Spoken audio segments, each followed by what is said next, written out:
তোমাকে টাকা দিয়ে চলে যাচ্ছে কেন? হ্যাঁ? কেন বন্ধ করে ফেলতেছি, কেন বন্ধ করতেছে বলো আগে? সমস্যা হচ্ছে তাই। হ্যাঁ, সমস্যার কারণে বন্ধ করে ফেলতেছি। কি সমস্যা? এখানে ফুটপাতে দোকানদারি করা যাবে না। আচ্ছা, এটা কি আজকের জন্য না কোনোদিন করবা না? এটা খোলা যাবে না। আচ্ছা, ওকে। জি। আচ্ছা, তুমি যেহেতু বুঝতে পেরেছো, তোমাকে ধন্যবাদ। তুমি এই যারা ফুটপাতে ব্যবসা করে তোমার শত পরিচিত আছে, আগামী কবে করবেন আপনি বলছেন?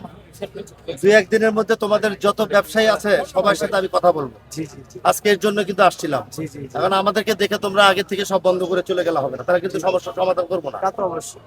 সমস্যার সমাধানের জন্য আসছে, তোমরা যদি কথা না শোনো তাহলে ওইটা অন্যভাবে করতে হবে, কিন্তু তখন তোমরা কেউই ভাবে বুঝতে পারবে।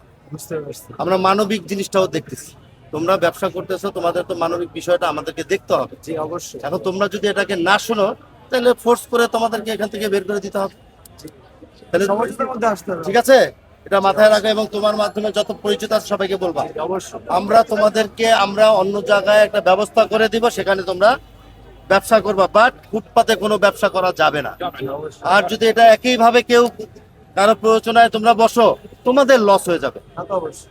মাননীয় প্রধানমন্ত্রী বলেছে যে ওরা তো যেহেতু গরিব মানুষ, মানবিক কারণে তার সাথে কথা বলে তাদেরকে একটা ব্যবস্থা করে দাও এবং জনগণের যাতে হাঁটাচলা করতে কোনো সমস্যা না হয়, দুইটা চিন্তা করেই আমি আজকে এই কারণে আর তোমাদের কাছে আসছি। এখন তোমরা আমাদেরকে দেখেই চলে যাচ্ছ, তাহলে তো লাভ হবে না বাবা।